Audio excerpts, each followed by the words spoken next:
Eso es una afirmación muy significativa. Sí, o sea, es toda una cosmovisión de lo que es la economía y la hacienda pública. Entonces, en Europa yo creo que hay menos sentido emprendedor, y yo creo que en España ahora lo empieza a haber mucho más, yo lo veo en los jóvenes, y la capacidad de emprendimiento e iniciativa, pero lo que pasa es que no tiene un ecosistema y un marco que le ayude. Son medidas muy tímidas, muy fragmentarias y muy parciales. Eso que decías tú de que había una vocación funcionarial tradicional, eso es verdad. Muy de Castilla, más que de Aragón. O sea, si tú coges el Mediterráneo, hay más dinamismo, es una cultura más, la mediterránea es más dinámica frente a Castilla, que era más funcionarial, más imperial. Eso es una realidad. Sí. Entonces, yo creo que en el mundo de hoy el Estado tiene que intentar contribuir a crear un ecosistema que facilite el emprendimiento. Por una razón, o sea, es que las cosas han cambiado radicalmente. Ayer comentamos en un entorno en el que estábamos en una discusión, los hábitos han cambiado. La gente ya no aspira a tener un piso en propiedad, porque no puede. Está claro. Y en arrendamiento, en ciertos lugares de Madrid, tampoco. Si no hay oferta.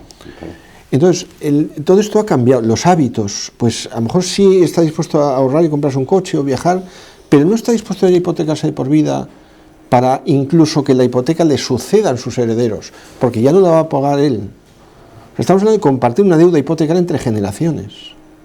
Bueno, yo creo que es que aquí, claro, ha cambiado todo, pero sobre todo porque no se hace una ley de vivienda. O sea, vamos a decir la realidad, sí. Porque claro, si aquí lo que tenemos es cada vez menos oferta, pues eres tú el que está subiendo el precio. Si no haces ninguna ayuda a los jóvenes, es que eres tú el que estás fomentando todo esto. El sistema urbanístico no ha ayudado.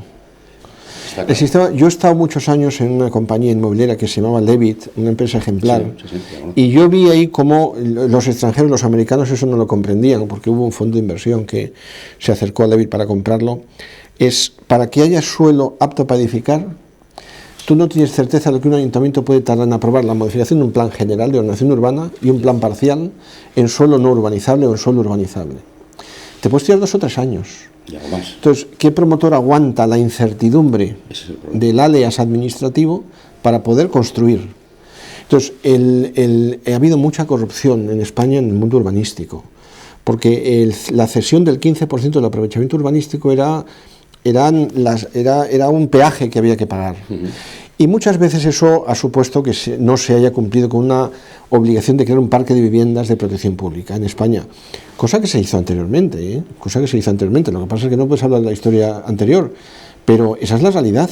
Y ahora mismo en España hay un problema de vivienda que se quiere resolver malamente, porque se quiere resolver con medidas que son en sus consecuencias, pero no en las causas, y que tampoco se puede resolver mañana. O sea, ahora hay una cosa que a mí me hace mucha gracia, y es que la gente quiere resolver los problemas ya. Y claro, tú los problemas los tienes, va creciendo como una bola de nieve, pero la solución no es ya. En la vida hay que pensar. Y la solución será ir sembrando y obteniendo los frutos, pero no inmediatamente. Entonces el tema de la vivienda es un tema muy importante, Y complicado. Pero la realidad es un poco lo que hablábamos al inicio, ¿no? Los jóvenes, el futuro que tienen es bastante complicado, porque tú me dirás, ¿cuánta gente gana 2.000 euros netos al mes en España? Hablo de gente joven. Poca gente. El otro día lo mirábamos. Una habitación cuesta en Madrid 800, 900 euros. Un alquiler, 1.400.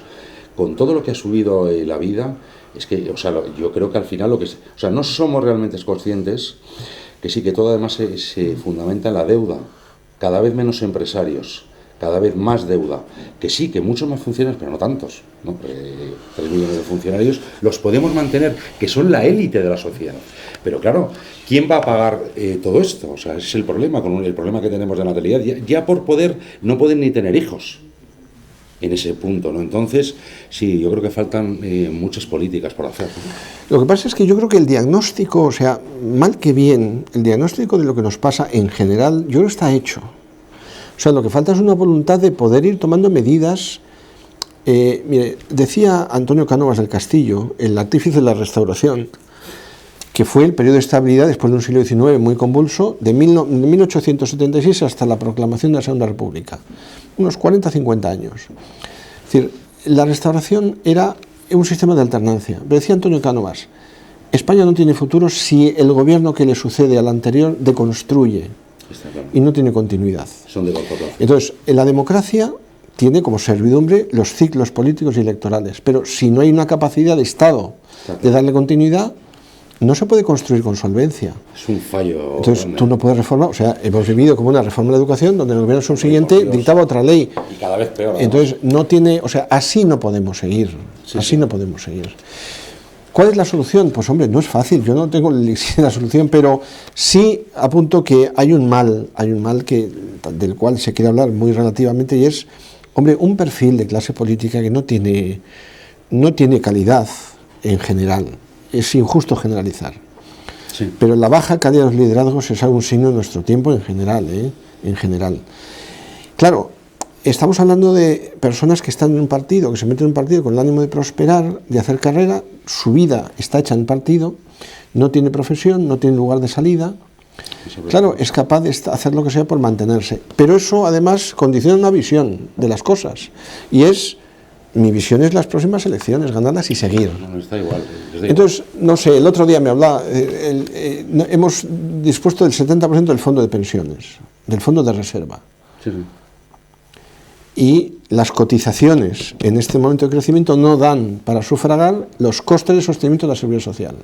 Entonces hay que recurrir a derivar recursos de los impuestos para financiar la seguridad social.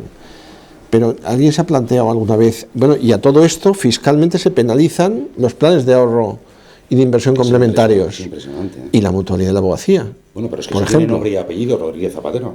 Sí, sí. 2006, sí. la exención. ¿Y qué sociedad civil reacciona con todo esto? Es que es impresionante, ¿no? Pues claro, hablamos muchas veces, sí. O sea, sabemos dónde están los actores que pueden causar, pero ¿y los colegios profesionales? ¿Y la COE? ¿Y los catedráticos de la universidad? ¿Dónde están? O sea, porque aquí todo el mundo es capaz de hacer la selección nacional para ganar los partidos, es capaz de ser presidente del gobierno, pero es capaz de asumir un compromiso para intentar revertir la situación razonablemente o poner su granito de arena. Entonces, hombre, es que esto no se va a conseguir simplemente por la propia dinámica de la historia. Está claro. Y esto es un problema también de una sociedad que no es capaz de responder a ciertos retos. Y eso es una cosa que hay que ver con sentido crítico. Yo, francamente, Alfredo, un placer estar contigo. Sí, pero está la economía en persona. Personas como tú, que vienen a aportar luz, a decir verdades, no con ánimo de crítica, intentando aportar valor.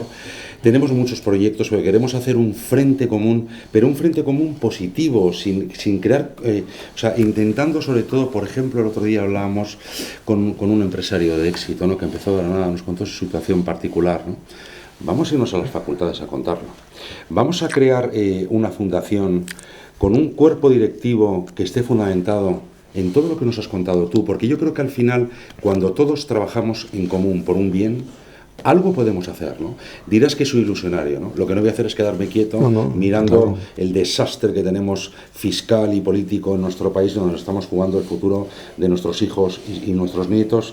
Y yo, Alfredo, vale, un auténtico placer estar contigo. Gracias por tu intervención. Y bueno, aquí seguimos en el programa La Economía en Persona, rodeados de máximas personalidades, una eminencia hoy con nosotros, intentando aportar luz y sobre todo contando nuestra verdad para intentar sacar conclusiones positivas. Muchas gracias. Bueno, gracias a vosotros y gracias por pensar que puedo tener interés mi testimonio. Gracias de todo corazón. Un placer.